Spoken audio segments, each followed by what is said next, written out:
1, 2, 1, 2. Pop, pop. Breathe.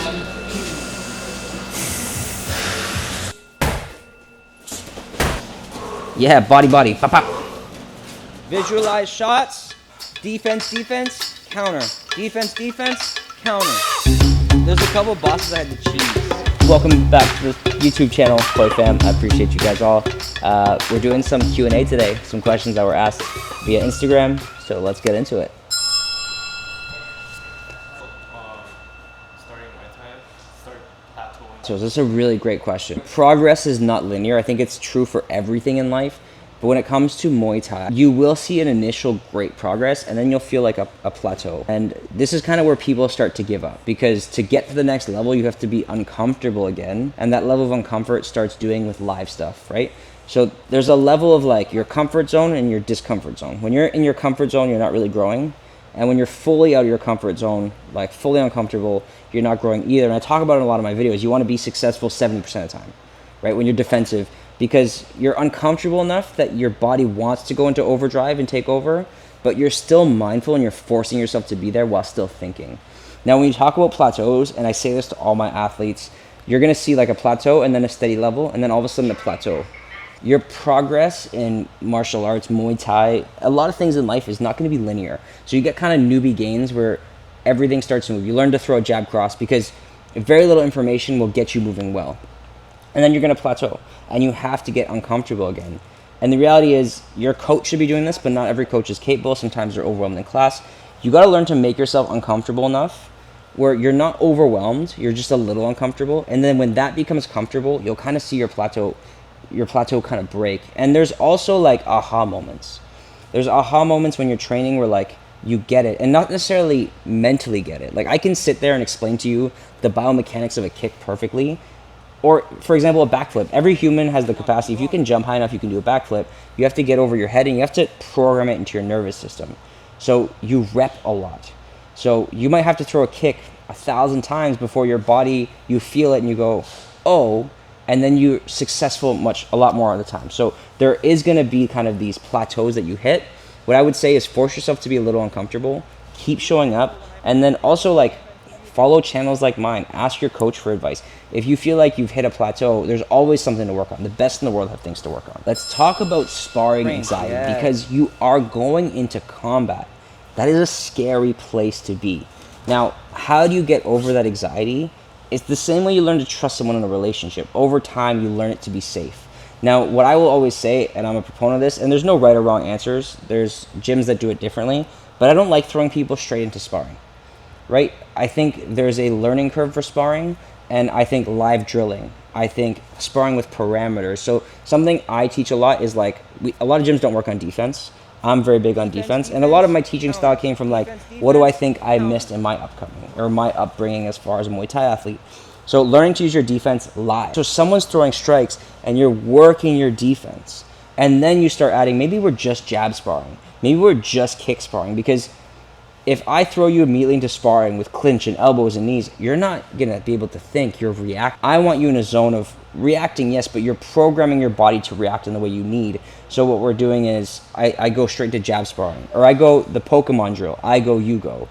It teaches bad habits, but it's better than just going and swinging for the fences. The Pokemon drill is I throw 3 strikes, you throw 3 strikes. So I'll go jab, cross, hook, and then they throw something. So my brain switches from offense to defense.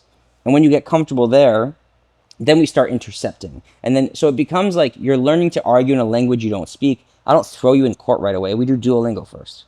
So I would say, if you're really anxious sparring, have a partner and work live drills. Spar with parameters, just jabs, just straights and low kicks, just low kicks, right? Only work on defense.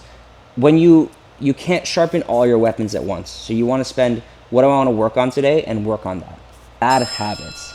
Everyone has them. The best fighters in the world have them. When you understand what your bad habits are, it's not enough to just be like, oh, I have to stop flinching. That's never worked ever.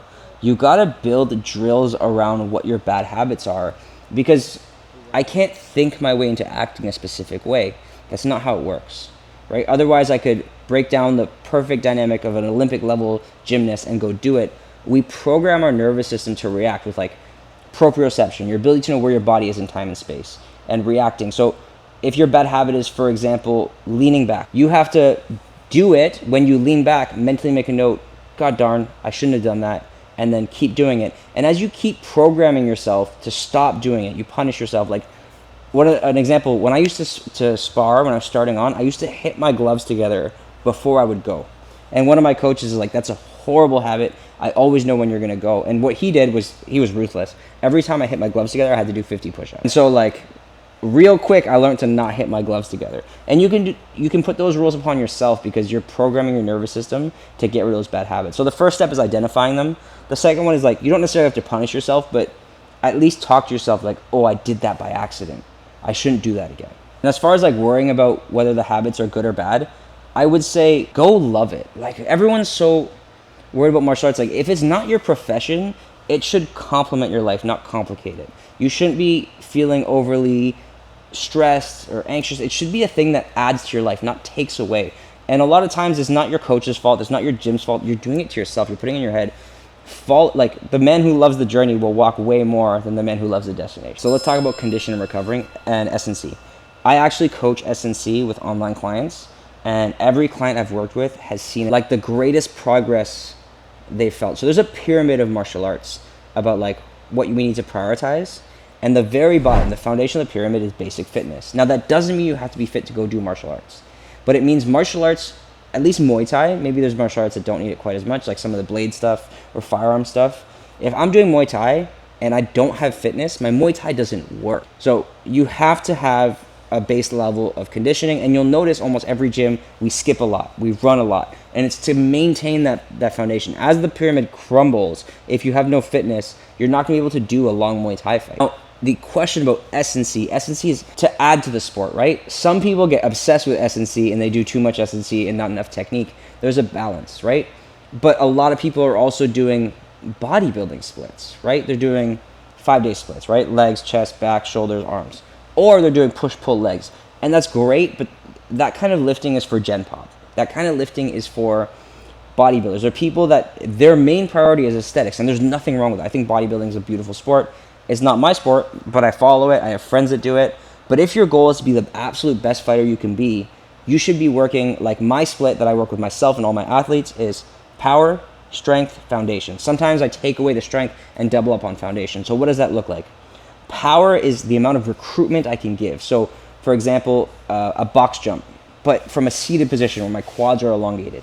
How much power I can generate. And I go to failure not when I can't jump anymore, when my height of my jump has dropped. Foundational stuff is all the prehab stuff. So I came from a lifting background. You know, I was deadlifting, benching, squatting a lot. And I lost my thoracic rotation, that mid part of my spine, because your body adapts to what you do. So when I was deadlifting, when I was squatting heavy, my spine taught itself to be rigid to protect itself.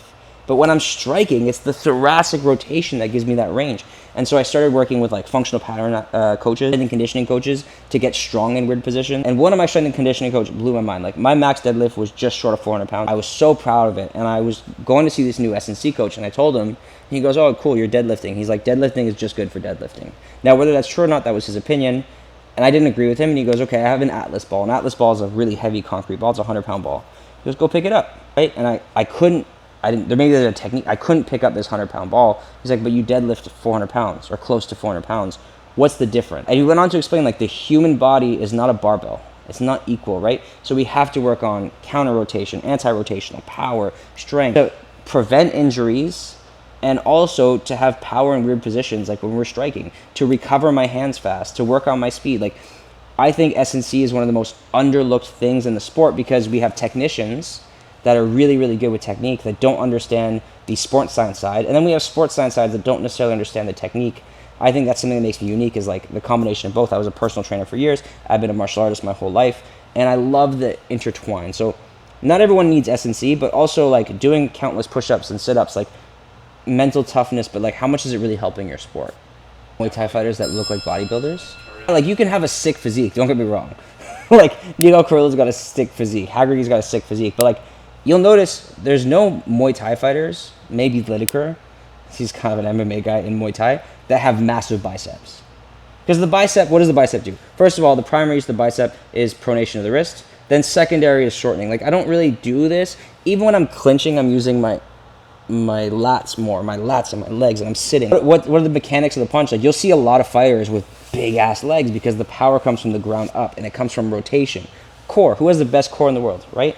Other than it's boxers, because every punch, right, every kick comes from the core, and they're always crunching and firing. Physique is definitely not everything. Sanchez just looks like a dude that kind of works out sometimes, and he's like a legend, right? Physique can really be overwhelming, underwhelming, and misguided. If you're interested, if you want to like improve your gas tank, improve your speed, improve your fight IQ, I have the program for you. You get to work one-on-one. All of it's custom programming. Click the link below, and you'll be able to book a call with me, and we can chat about how we can improve your, like, we can take you to the next level, like something you've hopefully never experienced before. And that's the feedback I've been getting with the athletes I've worked with.